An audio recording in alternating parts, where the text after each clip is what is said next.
Welcome everyone to the Unitarian Church of Los Alamos, especially on a Memorial Day weekend. Whoever you are, wherever you are in your life's journey, whatever you believe, whatever you don't believe, whoever you love, you're welcome here. My name is James Carroll. I'm an instructor of adult religious education at the Unitarian Church, and today we're going to talk about one of our comparative religion classes, specifically this time on Daoism. I want to remind everyone that we have this comparative religion website. I try to keep it up to date. It should have links to all the lectures. Sometimes it's a couple behind. Sometimes it even has when the next lecture is, although not always. That is always on the Unitarian Church's calendar, but sometimes it's here as well. The other thing that I hope this is going to have, that it has for some of my past lectures, and I try to keep it up, is a list of the additional resources. Things you can read if you want to read more. So you can find my old lectures here, but you can also find a list of other things to read, my handouts, anything like that I use. And I apologize for the long URL, but I haven't bought a domain name for this, so this is what you get for free. Sites.google.com, view comparative religion. To remind everyone what we've done on this subject, in March we did a lecture on comparative religion and Chinese folk religion and the imperial cult. And then in May, we did one on Confucianism. And so today, we're going to do Daoism, which seems like a logical follow-on from kind of where we were. Those of you who've been to my classes before, you know that I like to try to start a topic for each religious discussion this way. This was the way Stephen Prothero likes to not describe but summarize a given religious tradition. It helps us get at the heart of that tradition. And of course, getting at the heart of something also misses something. Right? When you get at the heart of something, you miss kind of the details. But it also orients you before you dive into the details by giving you kind of a one or two word summary of what's going on. And what he says is that what all the world's religions, and by the way, the best place to find this is in his book called God is Not One. Let me make sure my phone is on silent. Apologize. Do not disturb. All right. God is Not One, the 8 rival religions that rule the world. It's a comparative religion text that I highly recommend.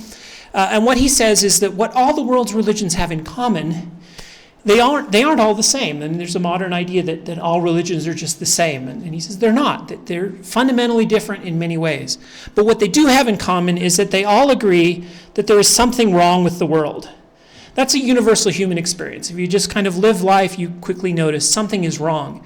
The problem is they all disagree about what that something is. For Christianity, it's sin. We've all violated God's commandments, and so we've accumulated this spiritual dirtiness from our imperfections and sins. And so the solution is salvation through Jesus Christ, that we achieve through faith and works, and through Christ's sacrifice makes it possible, and then we actualize that in our life through either faith or works or a combination of two, depending on the Christian denomination. And then you have these exemplars that help you follow that tradition. So when we did Chinese folk religion, we talked about the problem with life seems to be some sort of imbalance or lack of proper flow. The solution is to live in harmony and unblock all that flow. And there's techniques like acupuncture, tai chi, feng shui that help us to do that, as well as ancestor worship, sacrifices, this sort of thing. And then we have these exemplars or these pseudo-mythical figures, and especially the originators of society or the emperor, the Jade Emperor, etc. For Confucianism, the problem is chaos, and the solution is order and education. We teach. We educate people. We show them the proper rituals that help society function. This is what we talked about last time. And so those are the techniques for making that happen.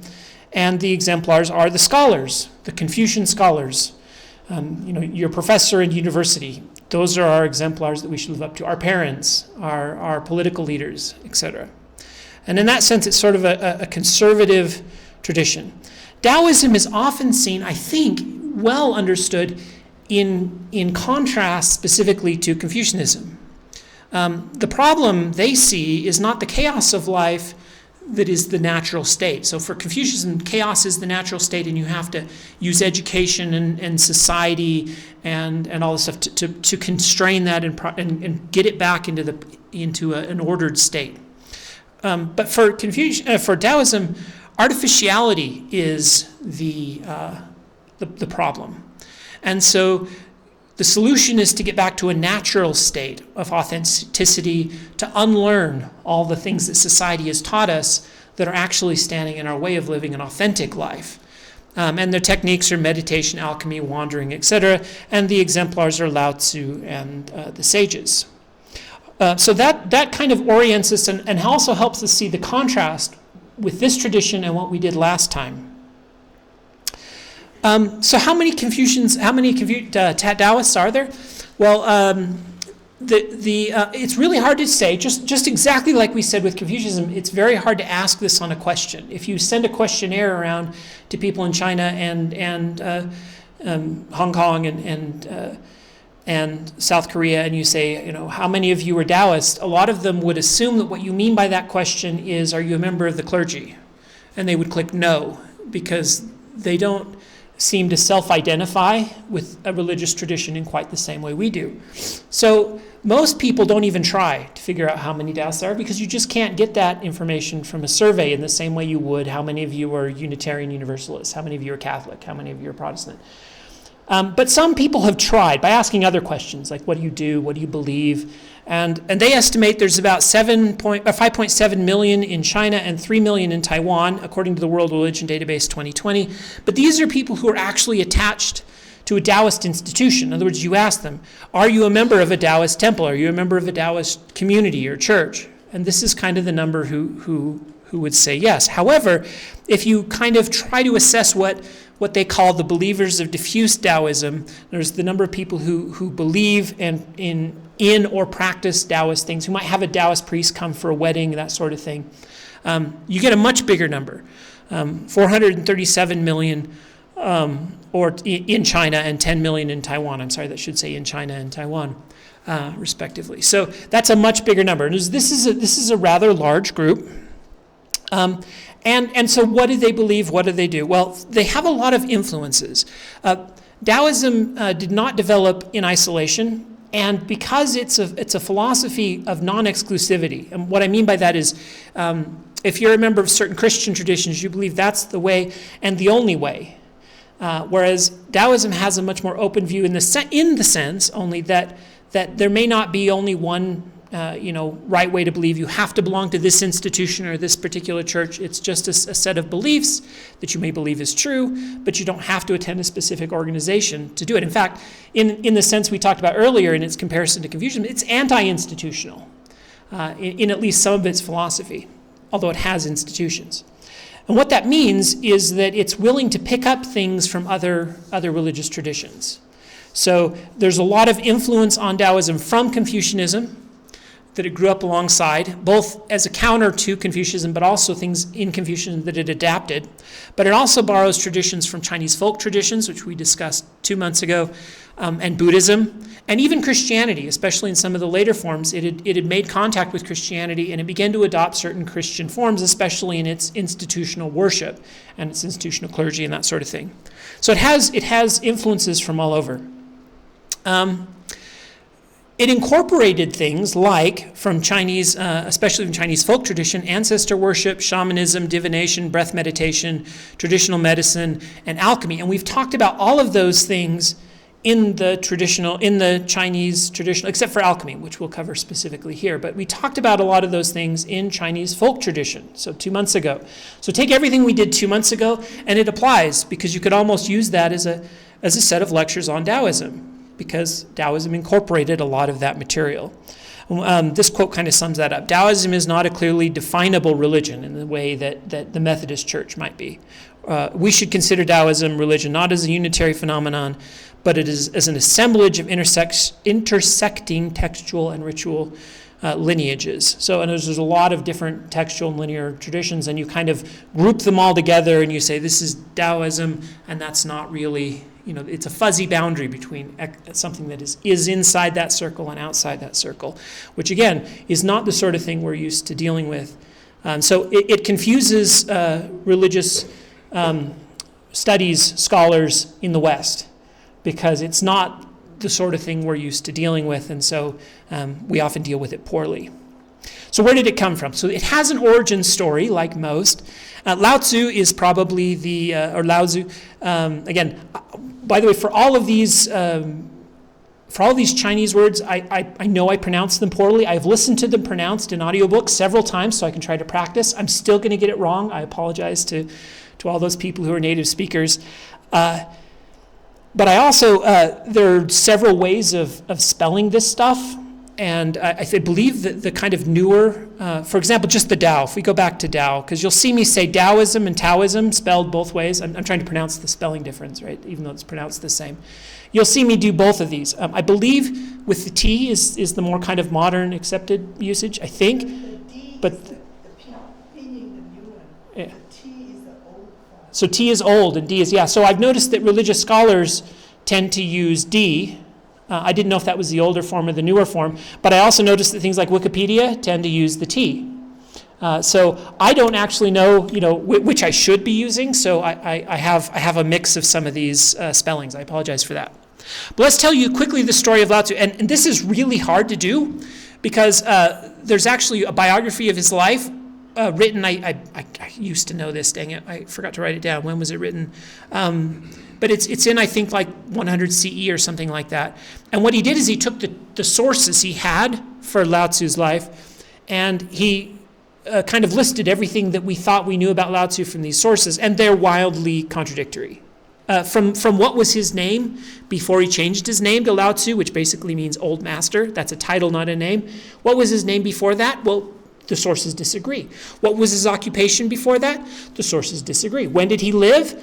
Everywhere from 600 BCE to 400 BCE and between. So we don't know any of the details, but kind of the only core element that they all have in common is whoever this guy was, he worked either as a keeper of the records or as an administrator or something almost Confucian, right? He was kind of an administrator of some sort, and he didn't like his life, or he had a vision of what would happen if he continued along this path, or he was a sage who was never content with, we don't know, right? These, again, they all disagree.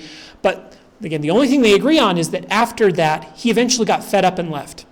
He jumped on a buffalo of some sort and rode out west, which was, the frontier at the time. Very much like in the U.S., go west, that's the frontier. He went off the frontier, off into the unsettled wild lands, never to be seen again. But on his way out, he was met by an individual whose name I think maybe we even have a consistent name for this individual, or maybe his name varies too, but of course I failed to write his name down. But there's an individual guard at the gate, and the guard stops him and says, "Before you leave, please give us some of your wisdom." And he proceeded to write down a very short book. Give me a second. I have 3 translations of this book. I actually don't know which one is best. In fact, I don't even know if one of these is the best. But in the 4 Chinese classics, there's a translation in there. The Tao De Ching, an English translation by Stephen Mitchell, and the Tao De Ching by Lao Tzu, translated by Alpha Allen Dale, and by photographs by John Cleary. So I have 3 different translations of this thing. I've thumbed through all of them. You can read the entire thing in a coffee break. It's fairly short, also very difficult to understand, very confusing, very enigmatic. It is probably the most translated text after the Bible into various languages, but it's probably the second most influential book in China, where it's beat out by the Analects of Confucius. But again, more widely translated outside of China. For whatever reason, people outside of China are fascinated by this book, probably because it's so short and it's so enigmatic that you can find whatever you want in it, and you can do so in an evening, which is kind of the joke around it. But this is the text, and it became something of a founding text for Taoism. Now, I'm going to talk about the text's actual origins. This is the mythical origins. We'll talk more about where we think it really came from in a bit. There are all sorts of other, let me put this away. There are all sorts of other myths and stories about him. There's a lot of stories about him meeting Confucius, and usually they engage in some sort of a discussion or debate, and in which Confucius is made to look like a bit of a fool, and Lao Tzu is shown to be the true one with the wisdom to put down the confusions of Confucius. The real wisdom is found in Daoism, not in Confucianism. So there's all these stories of the life of Confucius, of Lao Tzu meeting Confucius. So it has two core texts, the Tao De Ching, which is what we just discussed, and also the Zhuangzi. And so these are kind of the two core texts. The Tao De Ching, we believe, is actually probably its origin story from Lao Tzu is probably not true. It's probably a compilation written over several hundred years, because it seems to have stuff that goes back to the Warring States period and the Spring and Autumn period, if you remember from last time. I do have some slides. So this is called, the Tao De Ching means the classic of the way and its power or its virtue, something like that. And so its core concepts are, of course, the Tao, which we'll discuss in more detail, and then the power and virtue that the Tao conveys. The Zhangzhu was written in the Warring States period. It consists of stories and maxims that exemplify the nature of the ideal Taoist sage. It contains numerous anecdotes, allegories, parables, fables, and often expresses those with irreverence or humor. So it's a much longer text that contains these stories of sages who ride on dragons, live forever, gain immortality, live on top of mountains, etc. Then around 1445 CE, under the Ming Dynasty, they tried to compile all the other books. So there's these two kind of core foundational texts, and then there's the rest. This is something of an official canon for some of the organized Taoist sects, and it contains 36 volumes and around 1,500 different texts compiled into these 36 volumes. So it's massive. Most of it hasn't been translated into English, and almost nobody's read the whole thing because it's massive. This is the sort of thing you also saw in Buddhism, if you recall, right, when they tried to compile all the different stories of the Buddha. But this contains all sorts of stuff, like these are all the myths of Lao Tzu and Zhuangzi, their life, their stories, their myths. Later sages, their stories, their visions, and it's got medical texts in it, telling you how to do things like acupuncture. It's got stuff in it like instructions for making an elixir that will help you live forever. We'll talk more about alchemy in a minute, but it's got kind of the instructions for making some of these alchemical mixtures, etc. So those are our texts. So like any other religion, you'd have these. Taoism looks like a religion, and it doesn't. And so these are some of the things that look like a religion. You have a founder, you have a founding story, you have some myths, you have some scripture, some religious texts.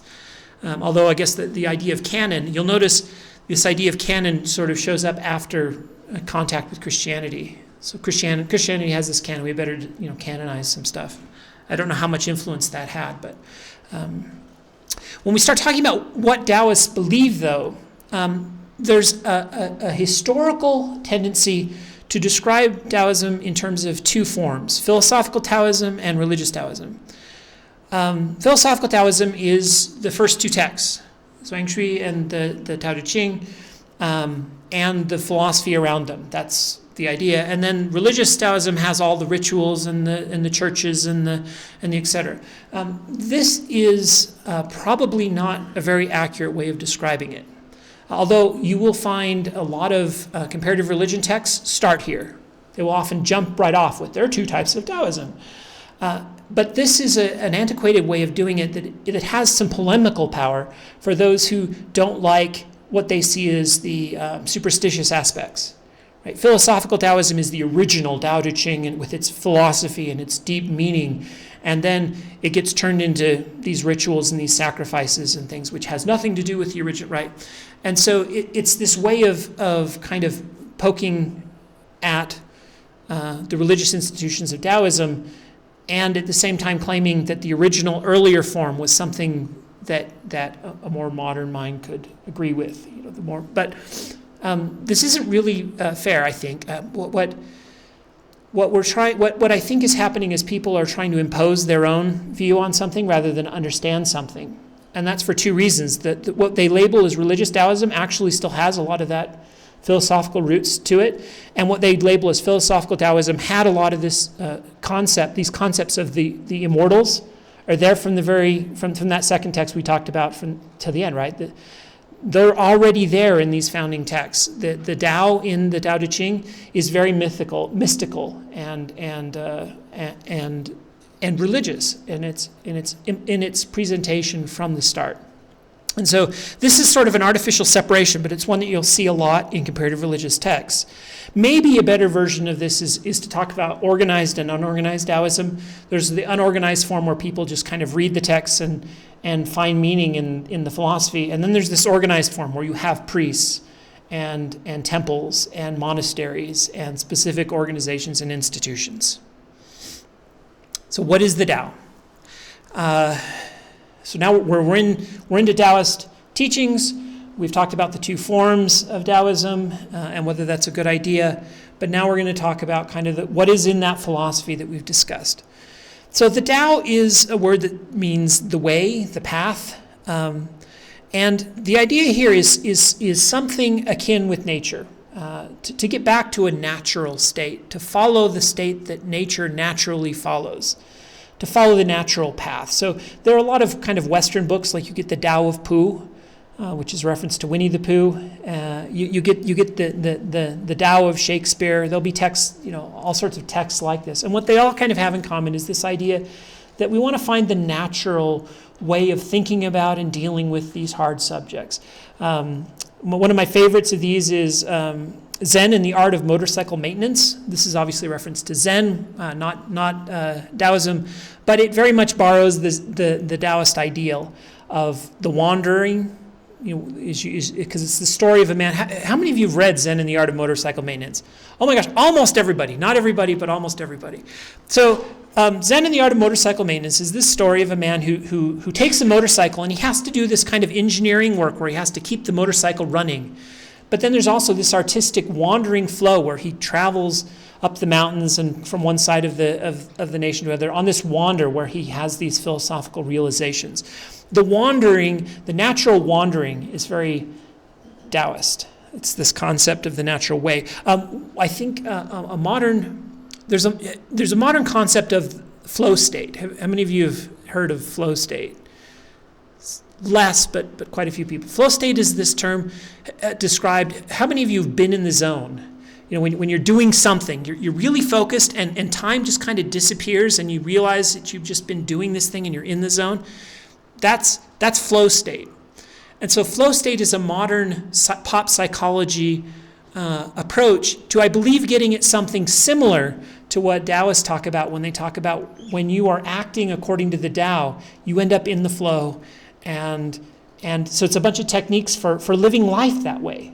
So your life is in the flow. So you're not fighting the natural order, you're going with it. So when you're off in a big city on a cement sidewalk, maybe Confucianism will like that because you've tamed the wildness of nature, but in the Taoist concept, you've alienated yourself from your natural state. But when you're wandering lost in the mountains, smelling the flowers, that's the natural state we should find. That's the way. The way is more than that, though. It's the origin of life, meaning, purpose in the universe. It comes from the universe itself, and it's the idea that the universe has a natural state, and we want to live our life in harmony with it. This is the first line of the Tao De Ching, and it gives you some idea of how kind of confusing the text is, but also maybe what its points are. The Tao that can be named is not the eternal Tao. The name that can be named is not the eternal name. I've seen lots of translations of this. None of them are quite the same. But this gets, I think, at the heart of it. What does this mean? Is it just kind of word salad, or does it actually mean something? Well, I've seen a lot of commentaries, and no two commentaries agree. This is what I mean by you can see in it what you want to see. As somebody who studied linguistisms in school, I see it as this idea that linguistics, that language doesn't really convey ideas perfectly. The idea is something more than the word we use to describe that idea. And that is certainly true when we try to talk about absolute, ideal, perfect reality. The nature of all things, that kind of ineffable thing out there. You can name it the Tao, but that's not it. I can try to tell you what the Tao is, as I just did earlier, but that's not it. Any word I use to describe it is going to miss the point. The only way to really get it is to experience it yourself. And you can see how this plays into Buddhist ideas as well. And again, influence goes both directions when we talk about the influence of Zen Buddhism on Daoism and Daoism on Zen Buddhism. Another way of getting at the Tao is another core concept of the text called Wu Wei, which is effortless action or action with the flow state. And in fact, the analogy they use is water, which flows. It naturally flows downhill. It doesn't have to think about it. It doesn't have to plan its course. It doesn't have to force itself. It just naturally goes the way it's supposed to go, downhill. And it can cut through anything hard, rock. It'll carve mountains. It'll carve the Grand Canyon if you just give it enough time. It is the most powerful thing, but it happens effortlessly and without any premeditation or flow. This is how we're supposed to live our lives. It means effortless action, but also wandering. So in the Abrahamic religions, wandering is a punishment. Right? You're either something that happens to Adam and Eve after they eat the apple, or what happens to Cain after he murders his brother, or what happens to Israel when they fail to follow their God. They're cast out and they wander in the wilderness. When they don't listen to Moses, they wander. Exile, wandering are the core concepts that represent everything wrong with the world that we want to get back. Gather together, our community again. That's what's wrong, exile, wandering. What's right, gathering together, community, reestablishing Zion. And here we have the opposite. Wandering is play. Wandering is the right way to live. And when you overplan, when you overthink your life, you end up going uphill instead of flowing effortlessly downhill, and then your life is not as great. Notice that the idea here is flourishing in this life. It's all about how to live your life so that you're headed downhill and so that your life flourishes here. It's not so much about an afterlife, although there is discussion of immortality. But immortality, again, here, not in an afterlife.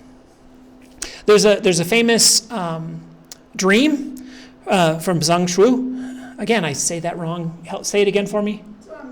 Zhuangzi. So once Zhuangzi dreamed that he was a butterfly, flying freely, wandering without a care or worry. This is our Wu Wei.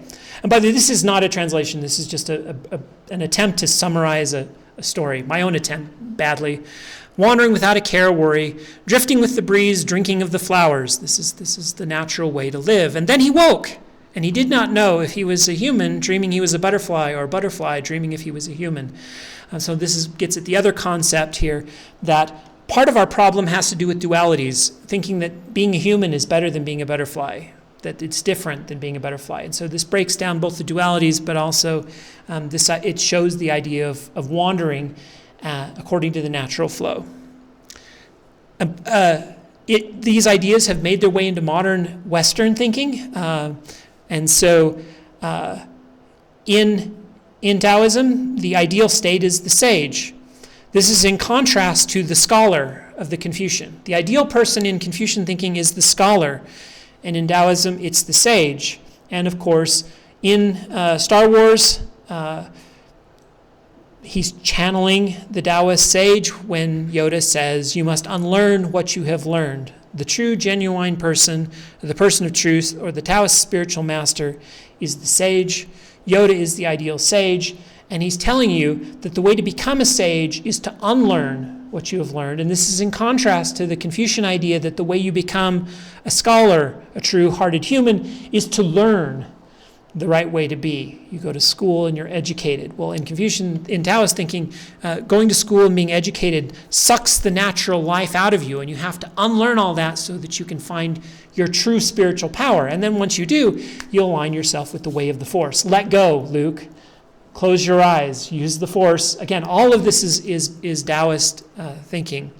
And when you do that, you can actually, so in the religious aspect of Taoism, there are spiritual powers that come from living life this way. This is exactly what's happening with the Force and lifting the starship in Dagobah, all this stuff.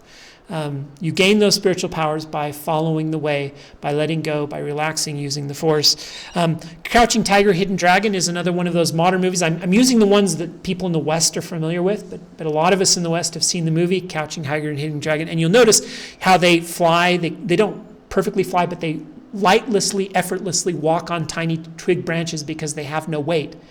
But their weight has been taken away because they've lived according to the Tao, effortlessly, lightly, and then they can fly on the tops of branches, and they have these. And notice the connection to martial arts that is deeply ingrained. A lot of people in the West connection to Taoism is through martial arts, which drink deeply of these traditions. The Eight Immortals are another of these exemplars that follow these spiritual traditions the Eight Immortals are our sages, and these are our examples of sages who have followed the path of sagehood to the point where they have gained immortality and been able to live forever. We'll talk a little more about them later. So how do you do it? How do you become a sage? Well, there's several self-cultivation techniques: alchemy and cultivating qi, techniques for cultivating qi, meditation, some sexual practices. Specifically alchemy. I gave a lecture on alchemy back in 2016 here at the church. You can go look that up and watch it if you want. But it was primarily on Western alchemy. But Western alchemy and Eastern alchemy have a lot in common. There's actually not that much difference. Both of them seem to involve a lot of mercury. Specifically this, let's see, golden mercury in the form of cinnabar, which is this red crystal here. See if I can get my mouse to show up. Not sure why. Oh, did it go to sleep? Yeah, my mouse went to sleep. Here we go. This red crystal here is cinnabar. And it is a form of mercury, I believe mercury sulfate.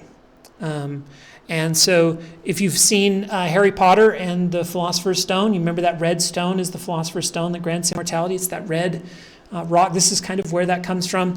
Ironically, the elixirs made from this tended to kill you because it had mercury poisoning. But of course, they were aware of that, and for them, this was the danger. If you did it wrong, it killed you. If you did it right, you got immortality. So it was a risk you were willing to take.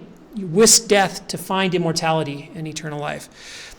So there's two forms of alchemy in Daoism. There's external alchemy, which is this attempt to mix gold, and also notice the connection to gold, very much like the Western alchemy, gold and mercury. But to find a way to mix this elixir so that you can drink it and live forever, become one of these sages. But then they noticed it was killing people, and inner alchemy forms, which is this concept, and this is also true of Western alchemy. You have to purify your heart, which is the real attempt to turn lead into gold, to change yourself into the spiritual being, the proper spiritual being. And so you have this picture of the crucible inside the person. And so you're trying to refine your own soul to make yourself a sage so that you can then live forever. And they do this by abstaining from grains or these other techniques we're going to talk about here in a minute, like cultivating qi. Now, we talked about this in Chinese traditional religion, folk religion, but it's the same thing here. And again, it's hard to tell which way the influence goes. It's circular. But we have Tai Chi, Qigong, acupuncture, feng shui, all methods of cultivating qi, either in the environment, in your body, and through these, or as for healing or for longevity, either way. And by the way, if anyone is interested in Tai Chi and Qigong, we offer a chance to go participate and be taught how to do that. It's good mental and physical exercise, so I recommend it. Whether or not we accept the spiritual aspects to it, it's a useful sort of exercise, both mentally and physically. But they also have meditation techniques. I've been told this is the best book on this subject because I've been trying to figure out how Taoist meditation differs from Buddhist meditation, which John taught to me and I'm much more familiar with. Welcome, John. Maybe you know more about this than I do, but I've been trying to figure out what the difference is between Taoist forms of meditation and the Buddhist forms. And of course, that's difficult because the two have influenced each other, at least when you get to Zen and Buddhism in China. I'm going to teach a lecture on Zen Buddhism at a later date, And hopefully by then I will have figured this out. I worked on it for this lecture, and I realized this book was about $40, and I decided it wasn't worth $40. I was going to go to the library, and I have yet to find a copy. So I'm going to try to find a copy between now and the next lecture. But John, please pontificate. Tell me what I'm missing here. What's that? Did you read the Cliff Notes? Of this book? Yeah. No. I'm just curious as to why I was. Oh. So do you have any insight on the difference between Buddhist and Taoist meditation? Well, they all seem different if you're looking at different techniques. But all meditation techniques that are aimed at spiritual clarity sort of turn into the same thing. And the simplest description is what the Zen masters call it shikantaza, which literally means just sitting, which is really hard. So it's my guess is that I'll have to read it, but my guess is that it's going to do the same. It's going to gravitate toward a practice in which one is just present, Right. just there, and with everything that comes up. So that was roughly what I was able to find online. I wanted to take a deeper dive, and I'm going to continue to work on this for you. But it's because Wu Wei and the Tao has to do with giving up, this volitional overthinking, then you just want to sit.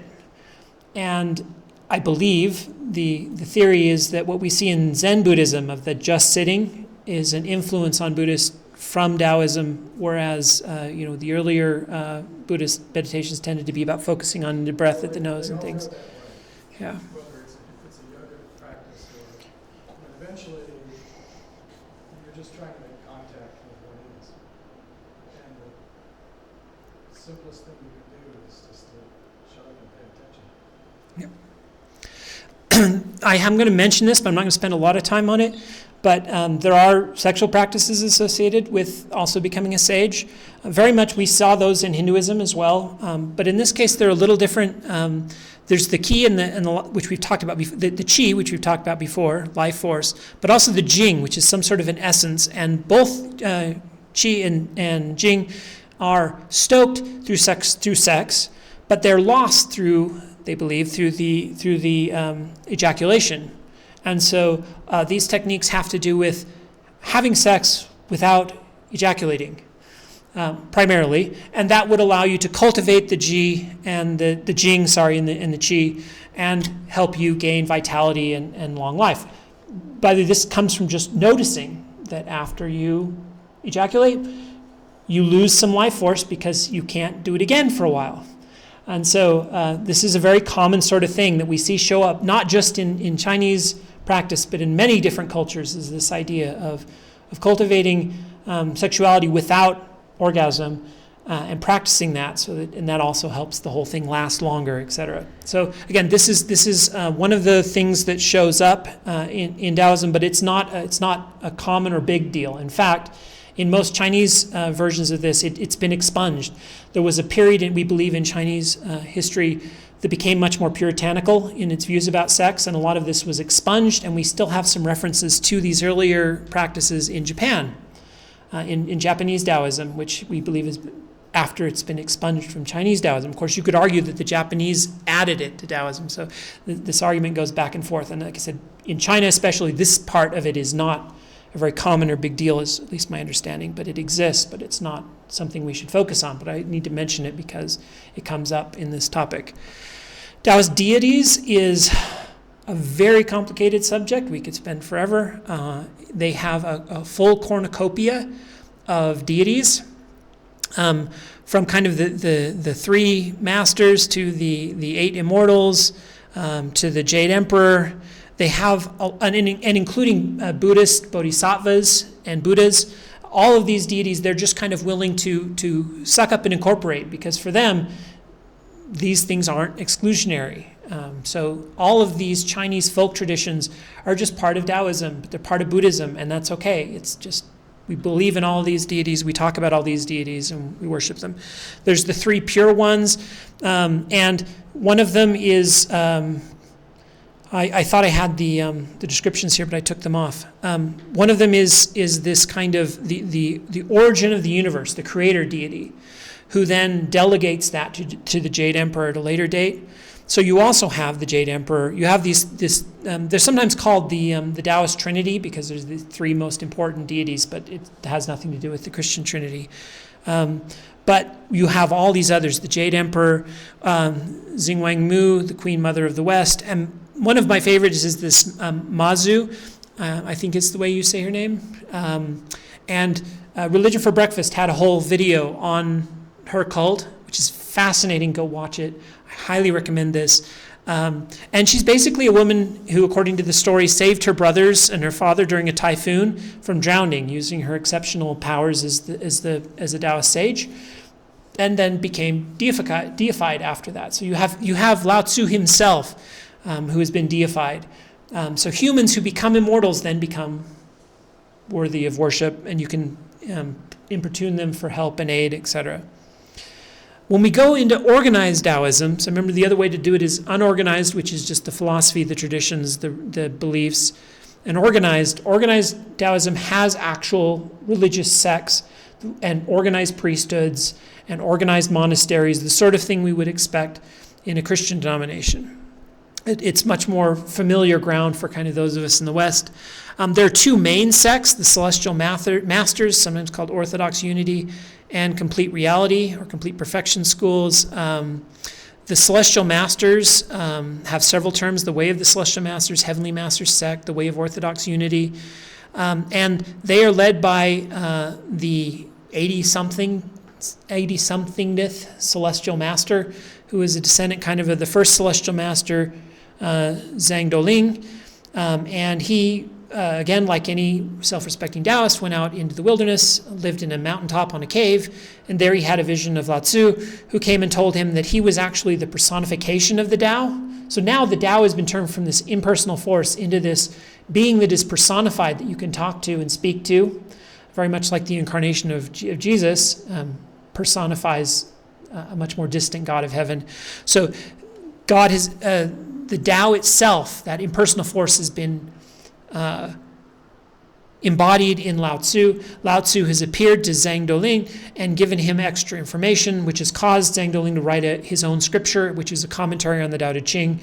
And he became the first Celestial Master, and then there's a line of Celestial Masters to the current one. Sometimes this is called, again, we use these Western terms, and that's just because we're Western and we can't help it, and we're trying to make sense of something else.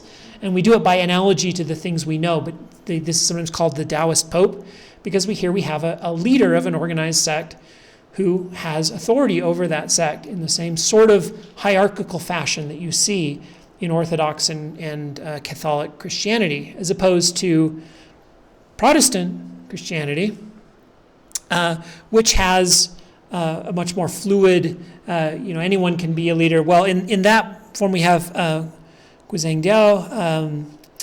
This is the Complete Reality sect or the Complete Perfection sect. It is probably the largest Taoist school. It's an official monastic order founded in the 12th century, so much later. You'll notice this is 400. This was 142 CE, excuse me, and this is 12th century CE. And it's often compared to Protestant Taoism, mostly because it's in contrast to the earlier form with the Taoist Pope. And it's a synthesis of Taoism, Zen Buddhism, and Neo-Confucianism. Led by this guy, Wang Chongyang, who was the first kind of founder of this school. And this is a picture of him and his 7 students. And so I think the Protestant analogy, though, is broken, because this is very much a monastic order, which again makes it look much more like Catholicism. So it's like Protestantism in the sense that it rejects the Taoist Pope and that authority, but it's much more like Catholicism in that it's a monastic order.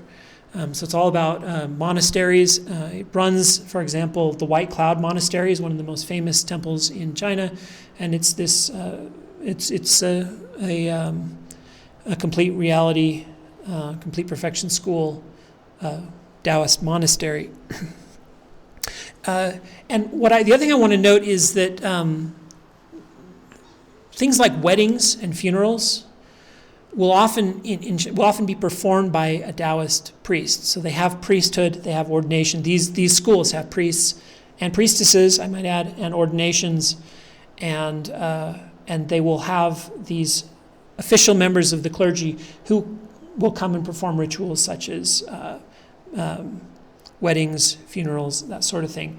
And they also, the rituals are very interesting. They involve dance often, sacrifices, very colorful performances. So there's a mix of entertainment and ritual practice that is very worth watching if you get a chance to see some of this stuff.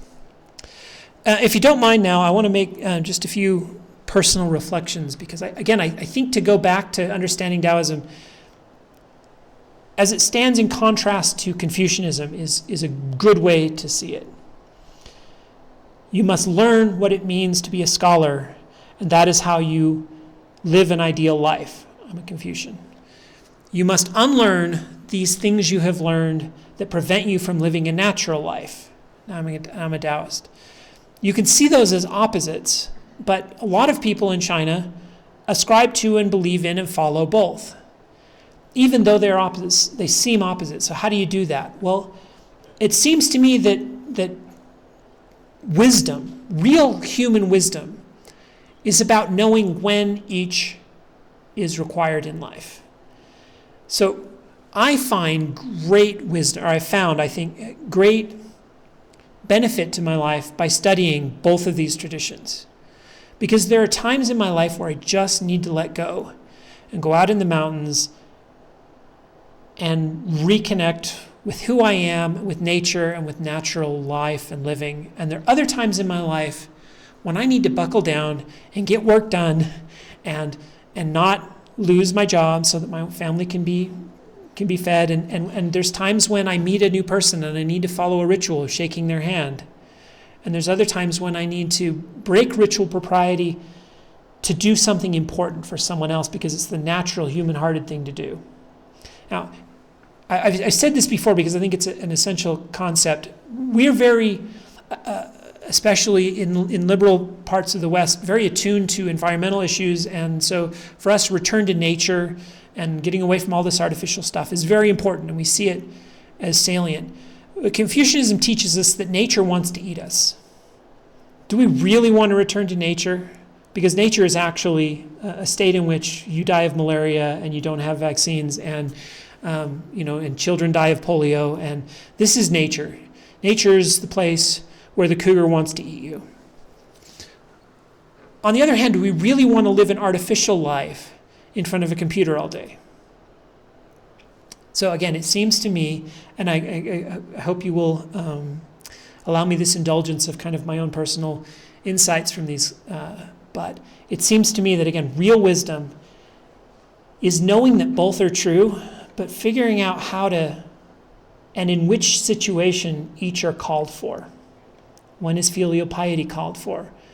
When is ritual or social impropriety called for? Because the social rules are breaking us. They're hurting us. They're telling us we can't be who we really are. And sometimes they're all that's keeping us from chaos. And knowing which situation is which is really the difference between somebody who has found wisdom and somebody who hasn't. And I have not always found wisdom. I'm working at it. But again, studying both of these traditions, I feel like helped me see that picture a little bit more clearly, because I think both are true in their own kind of respective place in terms of how to live a human-hearted way. So some further reading. Any comments before I do the further reading? And then thoughts, comments, insights, further reading. Oh, go ahead. Celestial masters chosen? I do not know. Do you not know? Does anyone else know? I do not know. I can try to find for next time if you're interested. What was the question? How he asked how the celestial masters are chosen. I thought it was hereditary, but I actually don't know. I need to go find out. I spent less time on some of the details of the schools because I knew I had about 5 minutes to cover that. So, but I can try to find out for you. And I'll show you the texts I read, so you know that the answer to your question is not in said texts, because I went through them, and I know that they didn't tell me that. So, God is Not One by Stephen Prothero has a chapter on Confucianism and another one on Daoism. Very good, and it's where I got this table here at the bottom from. I highly recommend this. I've recommended it on many of my classes because he has 8 different chapters and a brief code on atheism, and it's very good. Great Mythologies of the World has 3 different lectures on kind of the myths of ancient China. Those myths inform Daoism and Confucianism. They're very useful and worth reading. Cultural Literacy for the Religion, Everything the Well-Educated Persons Should Know. I love this series of lectures.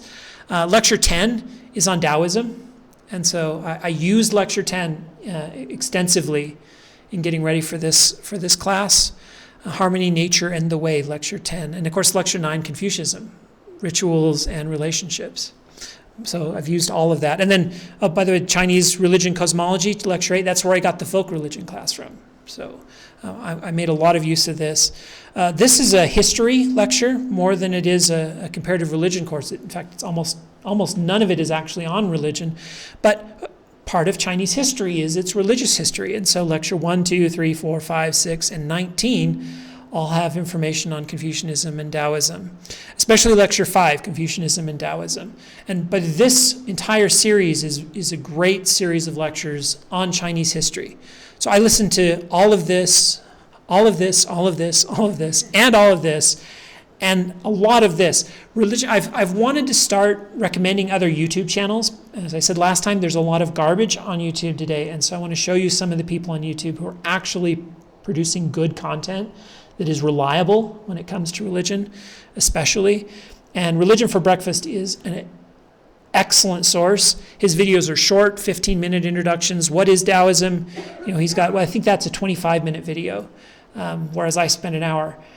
So much more concise than me, but he has an excellent set of information on Daoism. He also has that video I recommended on Amadzu, the Chinese goddess, who of the seafarer.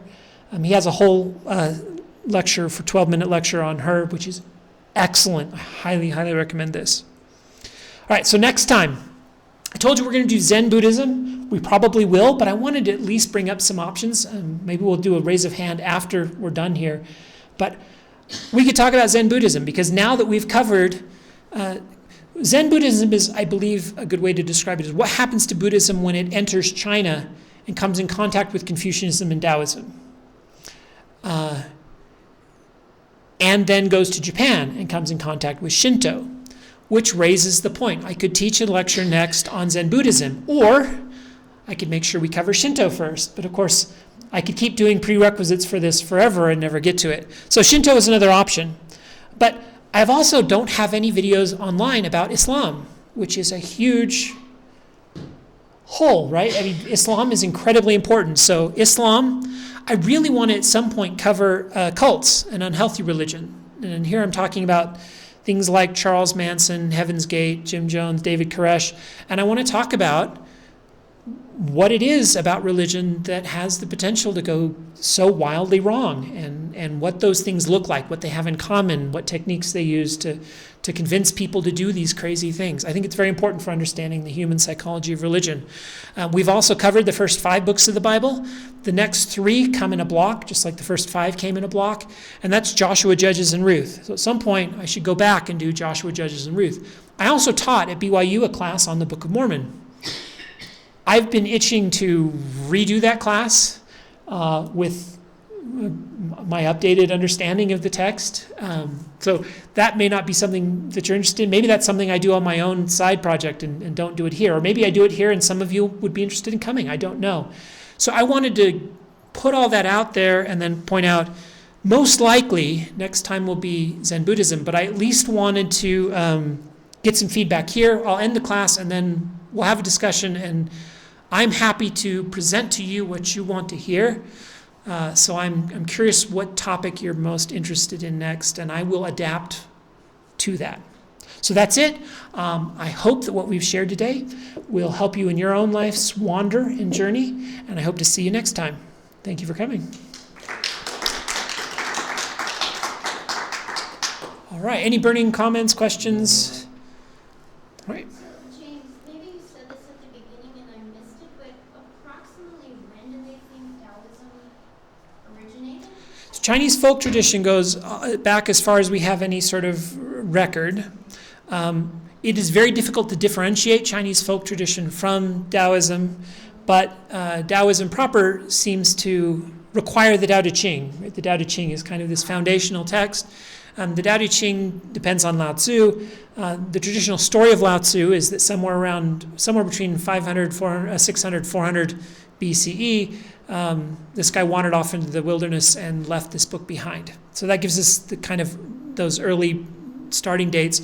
The problem there is that we believe that the text was actually a compilation of things over a wider period of time, possibly moving much further up to the 300 BCE, etc. And so we don't know exactly, but somewhere between 600 and 300, it forms something we would recognize as Daoism, and then it evolves further as these schools are formed, as these organizations, and each of them have their own date. 142, I think it was for one of them, and then 1480 for the other.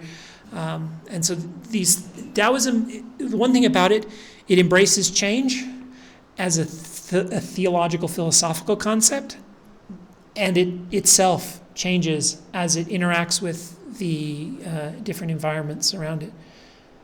Yeah.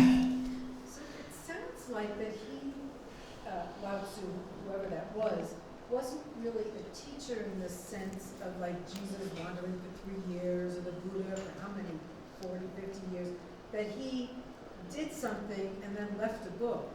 But was he a teacher during the time before he left this book? The stories I read about what he did and what his life was like before he left the book were contradictory, wildly contradictory. Some of them had him as a government official of kind of the Confucius fame. Others don't. I don't remember any of them describing him as a teacher. The teacher is the Confucius model. And this is a man who rejects that and is a sage and isn't interested in teaching, but he's willing to leave his wisdom behind, but he's not forming an organized school or anything like that, I believe. I have this book that is my favorite translation, Tao De Ching. Ooh, your favorite translation is probably the better one than anyone I recommend. Anyway, it's got the Chinese character on one side and, written down all 81 chapters, and English, and with my notes all over the place. Do you mind if I pause for just a second? So I want to be able to give the